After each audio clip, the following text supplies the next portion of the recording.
So now, last but certainly not least, we welcome Owen Jones.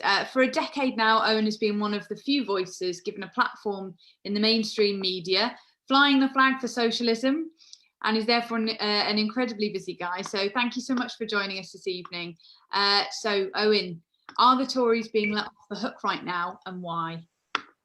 Yes, is the very simple, straight, direct answer. Firstly, by the way, I hope everyone's well, given the situation we're all in. I hope everyone's staying safe, and well done to TWET, a hub of energy, of ideas, and in the coronavirus crisis and the other crises like the climate emergency we face, absolutely pivotal role. We've got to keep talking about ideas, discussing the vision of the new society that we are going to build. Yes, the Tories are being let off the hook. They're being let off the hook principally because most of the British media are the de facto campaigning wing of the Conservative Party. The Sun, the Mail, the Express, etc., are almost essentially integrated into the Conservative Party's machine. So you already get a complete failure, a lack of scrutiny by a press. Many of the main titles see themselves, one of their main roles is advancing the partisan interests of the Conservative Party and monstering its opponents, as we've seen. So that's one of the key problems. One of the challenges we face, of course, is because some people look at the polls and go, how can so many people be supporting a government which has so catastrophically dealt with the coronavirus crisis, in which thousands of people have unnecessarily died because of disastrous government decisions? How can that be? And the reason is that we're still in this phase where a lot of people have this kind of mentality of rally round the pilot when the plane's crashing. So we've got to, I don't think people should be disheartened. Someone just mentioning Churchill there, actually, because we're seeing a lot of World War II comparisons, some of which are ridiculous because obviously we were up against a sentient enemy and the device isn't taking notes if we're discussing and debating a strategy. But one comparison is Chamberlain had 80% approval ratings at the beginning of World War II. And then all the way through that year had 60% plus. And then Churchill, you would have thought, would win by a landslide. And of course, Labour won by a landslide. So I would just think about that. Bear that in mind, that we are in the worst crisis since World War II. And it's not a perfect, obviously, analogy, but you can see how people do rally behind the government. But then the issue is who wins the peace? Who is best placed to say after the calamity what sort of society we're going to build? And the key things we have to focus on, and we do need to be very clear, are the catastrophic decisions made by a government which pursued a policy of herd immunity, which failed to learn from what was going on in Wuhan and, of course, then in northern Italy, which didn't listen to leading experts like Richard Horton, for example, The Lancet, and many other leading epidemiologists, the US, elsewhere, which, because of austerity, PPE stocks were depleted, and then because herd immunity was embraced, that opportunity wasn't there. The government didn't replenish those stocks. That our health and social care sectors have been fragmented, underfunded, and privatised. So you had this perfect storm, and the lockdown was delayed, partly because the government were putting the economy in the sense of the interests of business ahead of what was best for human lives. And the fact that so many thousands of people have died unnecessarily, wrested from the love of their now grieving families, is a national disgrace and not something we should forget. So I think the things we have to focus on are those failures and, of course, pushing the government to actually deal with issues like PPE, not relaxing the lockdown prematurely. But the other stuff that we have to focus on is to build a new social settlement. Again, World War II, questionable parallel, but there is another parallel. What World War II did is focus attention on many of the injustices that didn't just scar society, but defined it. So you had children with empty bellies appearing on, the evacuees on doorsteps, and suddenly the other Britain could see the poverty that existed in their midst. That sense of everyone having to sacrifice, but not wanting to go back to the hungry 30s of unemployment and poverty. And the experience of state intervention became very popular. So what we're seeing in the current crisis is huge social injustices are both being exposed and widened. The fact that the key workers we all applaud, including hypocritically Tory ministers, given their policies, are underpaid, undervalued and badly treated. That our National Health Service has been undermined. That our welfare state is woefully inadequate. And now even middle-class people are being sucked into its orbit. And all the stories they were told by the Daily Mail that it was this huge fountain of extravagance and generosity, they're suddenly realizing from the lived experience how untrue that was. And attitudes towards the welfare state had already dramatically improved from 2015 onwards anyway. That millions of people are always only one pay packet away from misery and extreme hardship, which is what this huge state intervention has been based upon. That so many self-employed and gig economy workers have lives defined by insecurity. That private tenants are often at the mercy of their landlords. So these are huge social injustices that have been put centre stage. And even figures on the right have to talk about how key workers need to be treated better. So what that means is we have to have, the left has to have a really bold, ambitious proposal for the post-coronavirus society, when humanity has been vaccinated, when we're not in lockdown anymore. It will be a while until the normality we had just a few weeks ago returns. But when the dust has more settled, when there is some sort of normality, the proposals of the left for a society that cures the injustices I just spoke for, that appetite will be bigger than ever. So it's very important that a unity is built within the Labour Party and the Labour membership. And principally, how I see that is those who, like myself, voted for Rebecca Long-Bailey, and those who voted for Jeremy Corbyn twice and the vote for Keir Starmer, to ensure that the promises made during the leadership campaign, the 10 pledges on things like public ownership, taxing the rich, investment, they're maintained and kept. So we need to build that unity and build that coalition, and make the case that we need more ambitious solutions and ideas given the gravity of the situation. Given many on the right, we're already hearing the siren voices of George Osborne calling for a return to austerity. There is no appetite in the British society for a return to austerity. People are sick of 10 years of it. The Tories didn't stand on that manifesto this time round, and many of the people who voted for them won't support it either. So it's very important that we're ambitious despite the terrible loss we faced. There can be no going back. We've got to have a clear vision and a clear narrative of what society looks like. And that is, as someone says, austerity is a lie, austerity doesn't work. Indeed, because what we need after the contraction that we're going to suffer, terrible contraction, is what we need to do is get people into good, properly paid work, which means they pay taxes and the state has to spend less on social security. And you have a multiplier effect when you build housing, for example. It stimulates other industries. So you get more tax revenues coming in. So that's what we have to do. We have to focus on growing the economy. And this time round, we're not making the young pay for this. We're not making the poor. We're not making disabled people. We're not making people who are struggling already pay for it. We're going to make those who are booming at the top, even now, pay for this crisis. And we've got to be more ambitious about that. And finally, the other thing is, this could well be, as terrible as this situation is, and it is a horrifying situation to be in, it could just be a mild foretaste of what will happen with the climate emergency, which is an existential threat to human existence. And this just shows how, society and social, everything we take for granted can suddenly collapse. Well, that could be permanent if we don't deal with the climate emergency. So this underlines that we need to take drastic action to deal with that. So yes, we're up against a media which largely are overwhelmingly the partisan cheerleaders of the Conservative Party. Yes, we just suffered a terrible defeat, partly because of the Brexit culture war, which ripped and caused mayhem, and the lack of a narrative and a clear vision that existed in 2017, that election. But there is more need now for ambitious, courageous vision about how society can be than there was before. And we can't allow any backsliding on that. So let's build the broadest coalition we can to do that.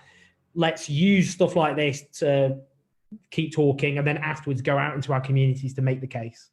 But just to wrap up, this is a very scary time, and every day more and more people are grieving for their loved ones.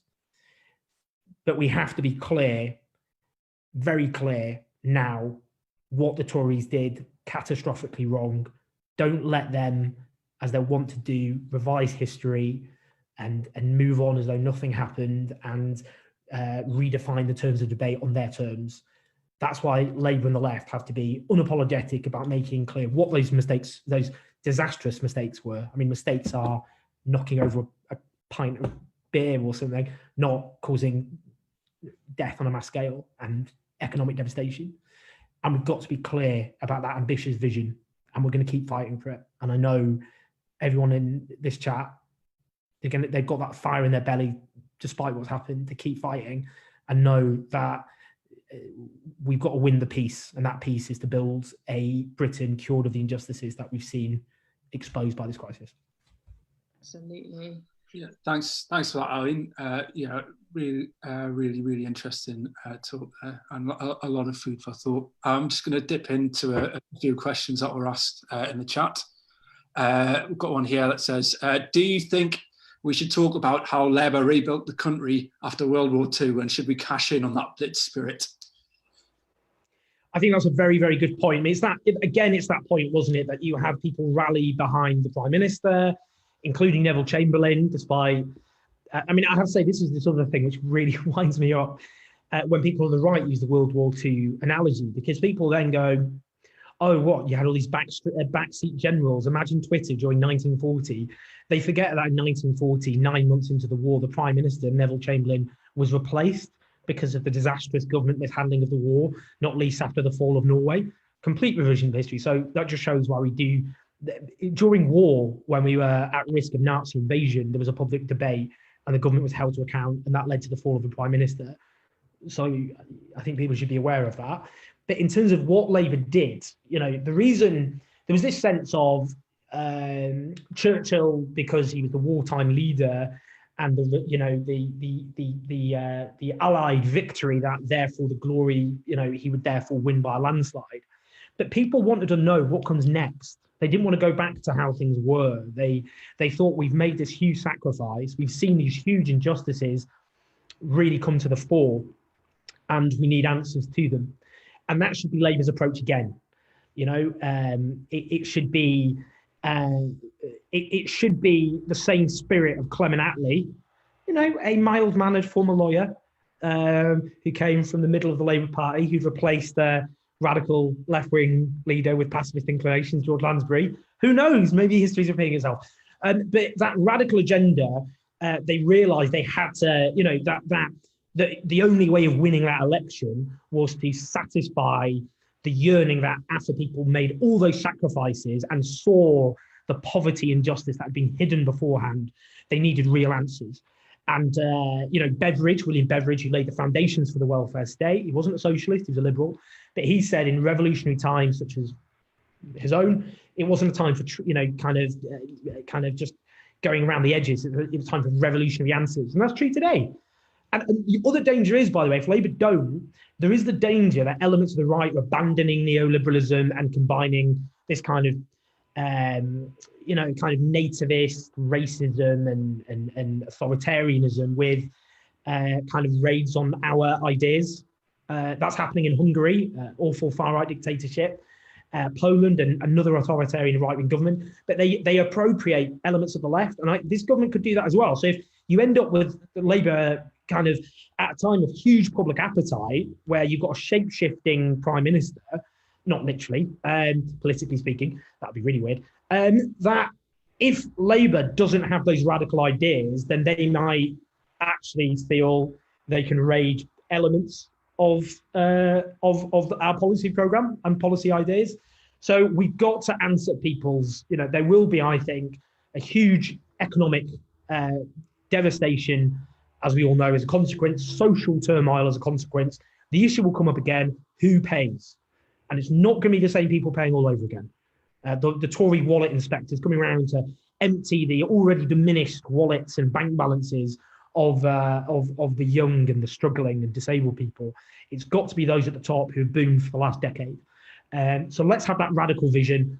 Let's have the spirit of 1945 and say, when we've won the war, let's build a new peace. And that new peace is not going back to how things were before.